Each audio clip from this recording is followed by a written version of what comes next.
안녕하세요. 이상큐브입니다. 지난 10월 6일에 마감한 말레이시아 경전투기 사업 입찰에는 카이의 FA-52 입찰 제안서를 제출했고, 이번 말레이시아 경전투기 사업의 특이점은 각종 외신에서 유력하다라는 평가를 받았던 중국과 파키스탄이 공동 개발한 JF-17이 참여하지 않았다는 점과 그동안 외신에서 언급되지 않았던 터키의 휴르젯이 참여하고 있다는 점입니다. 말레이시아 공군은 영국 BAE 시스템이 제조한 전술임 무기 겸 경공격기인 호크 209를 10세대 가지고 있으나 이 항공기의 약 50%가 운항 수명이 끝나가고 있어 10년 이내에 이 항공기들을 교체해야 합니다. 하지만 말레이시아의 경공격기 도입 계획은 국방 예산의 부족으로 자주 좌초되고 있습니다. 말레이시아의 경공격기와 멀티롤 전투기 도입 사업은 이미 3년 전에 시작되었지만 예산 문제로 연기되고 있었습니다. 하지만 작년 12월 초에 말레이시아 정부는 2021년 국방비로 158억 600만 링깃의 예산을 할당하도록 승인했습니다. 이는 2020년 국방 예산에 비해 1.8% 증가한 것으로 코로나 사태로 경제가 좋지 않은 말레이시아에게는 이례적인 일입니다.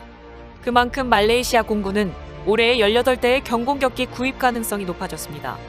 말레이시아는 2022년에 1단계로 18대의 항공기를 구매하고 2023년 2단계 사업에서 다시 18대의 경전투기를 구매할 계획입니다.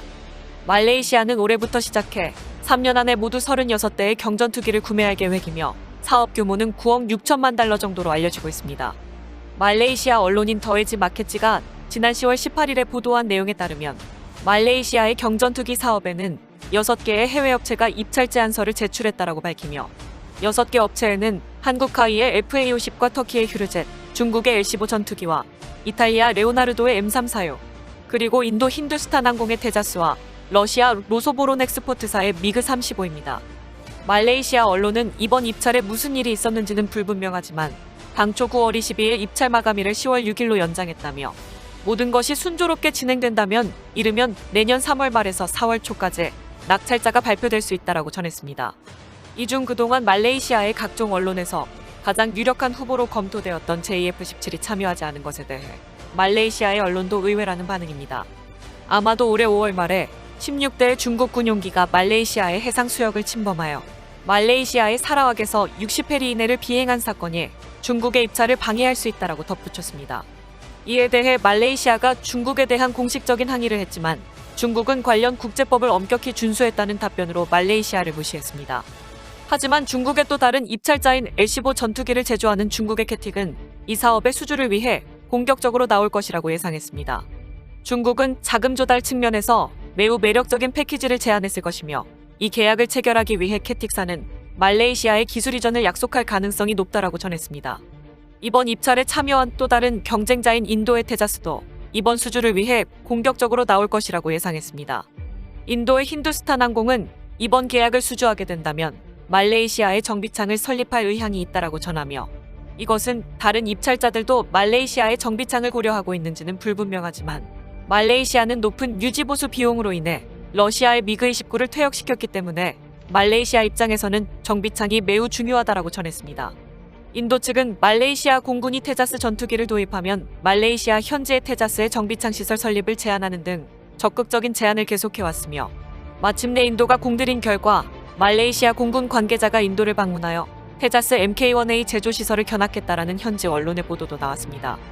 여기에 인도는 우방국에게 테자스 MK-1A를 인도 공군과 같은 가격으로 제공할 수 있다고 말해 더욱 눈길을 끌었습니다. 유력한 후보인 한국의 FA-50에 대해서도 평가한 것이 흥미롭습니다. 한국카이는 말레이시아의 경전투기 사업을 수주하기 위해 말레이시아 통신장비 공급 업체인 케말락 시스템과 협력해 말레이시아 공군이 진행하는 18대의 경전투기 공급 입찰에 제안서를 제출했다라고 밝혔습니다. 2008년에 설립된 말레이시아의 케말락 시스템은 제품 기획과 개발 및 유지 보수, 그리고 다양한 애플리케이션의 개발 등 인공지능에 대한 연구 개발을 수행하는 회사입니다. 즉, 카이는 말레이시아의 케말락 시스템과 협력하여 FA-50의 유지 보수를 현지에서 관리하겠다라는 의미입니다. 또한 카이가 그동안 홍보에 주력했던 동남아 국가들에 대한 FA-50의 공급 경험이 말레이시아에게 문제가 될 수도 있다라고 밝히고 있습니다. 우리나라의 카이는 인도네시아와 태국, 필리핀에 FA-50을 공급하며 이 지역에 진출했습니다.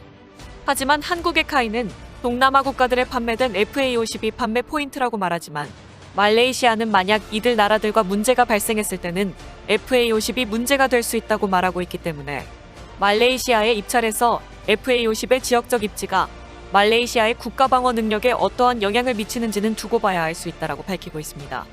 말레이시아의 경전투기 사업에서 그동안 외신에서 언급되지 않았던 터키의 휴르젯이 참여한 점도 흥미롭습니다. 터키의 휴르젯은 한국의 FA50과 마찬가지로 전술훈련기 및 경전투기로 사용될 수 있는 항공기입니다. 하지만 터키의 휴르젯은 아직 개발이 진행 중인 기체이며 현재는 모급으로만 공개되어 있는 상태입니다.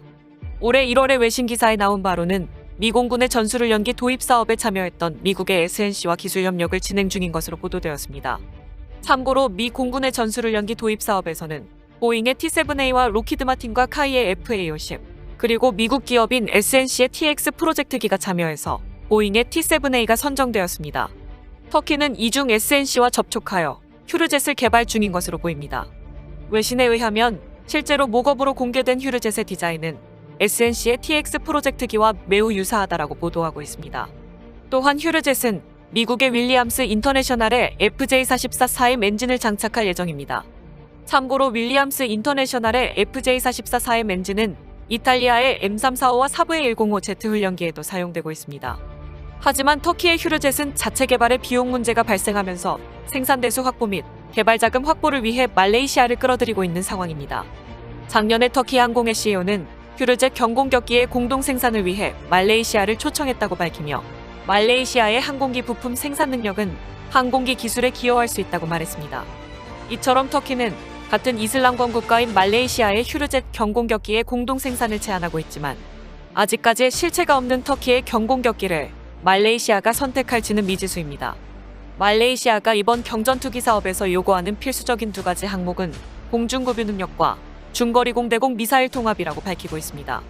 그러나 FA-50은 유력한 후보인 인도의 테자스에 비해 공중무장의 짧은 사거리가 약점으로 작용하고 있습니다. 인도의 테자스 전투기 또한 작년 5월에 배치된 테자스 MK1에는 미국의 AIM-120 암람 미사일과 동일한 이스라엘의 중거리 미사일인 더비와 이미 수호의 30MKI에 통합하여 최종 테스트를 마친 인도가 개발한 자국산 공대공 미사일인 아스트라가 탑재되었습니다. 인도가 개발한 공대공 미사일인 아스트라는 110km의 사거리를 가진 고성능의 BVRAAM 계열의 미사일입니다. 우리나라의 카이도 FA-50의 수출을 위해 FA-50의 업그레이드에 나서고 있습니다.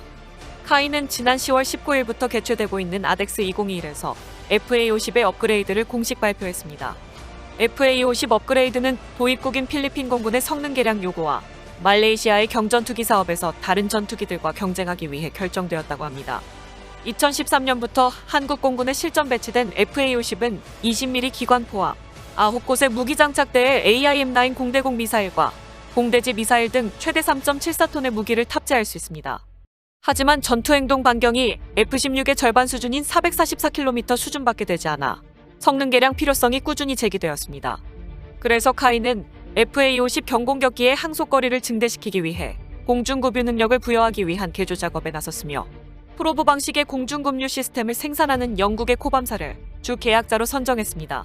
또한 FA-50의 무장 역시 방공무기 사거리 밖에서 목표물을 공격할 수 있는 중거리 정밀유도 무장 능력 등을 확보한다는 계획입니다. 공대공 무장으로는 영국 MBDA 아스람이 거론됩니다. 최대 사거리가 60km에 달하는 아스람은 타이푼과 F-35에도 탑재되는 최신 미사일입니다. F-15K에 사용되는 AIM-9X의 최대 사거리가 35km라는 점을 감안하면 아스람은 FA-50의 가시거리 밖 공중전 능력을 한층 높여줄 것으로 보입니다. 중거리 공대지 무기로는 독일 타우러스 시스템스의 타우러스 K2가 채택될 가능성이 있습니다. 공군이 F-15K에 탑재하는 타우러스 미사일을 소형화한 것으로 사거리가 500에서 400km로 줄어든 것 외에 나머지 성능은 타우러스와 동일합니다. 카이는 이러한 FA-50에 대한 업그레이드를 2022년부터 진행할 예정입니다. 말레이시아는 계약 후 3년 안에, 즉 2025년도까지 경전투기의 인도를 원하고 있어 카이는 내년부터 FA-50을 개량하여 말레이시아에 공급할 것이라는 제안서를 제출한 것으로 생각됩니다.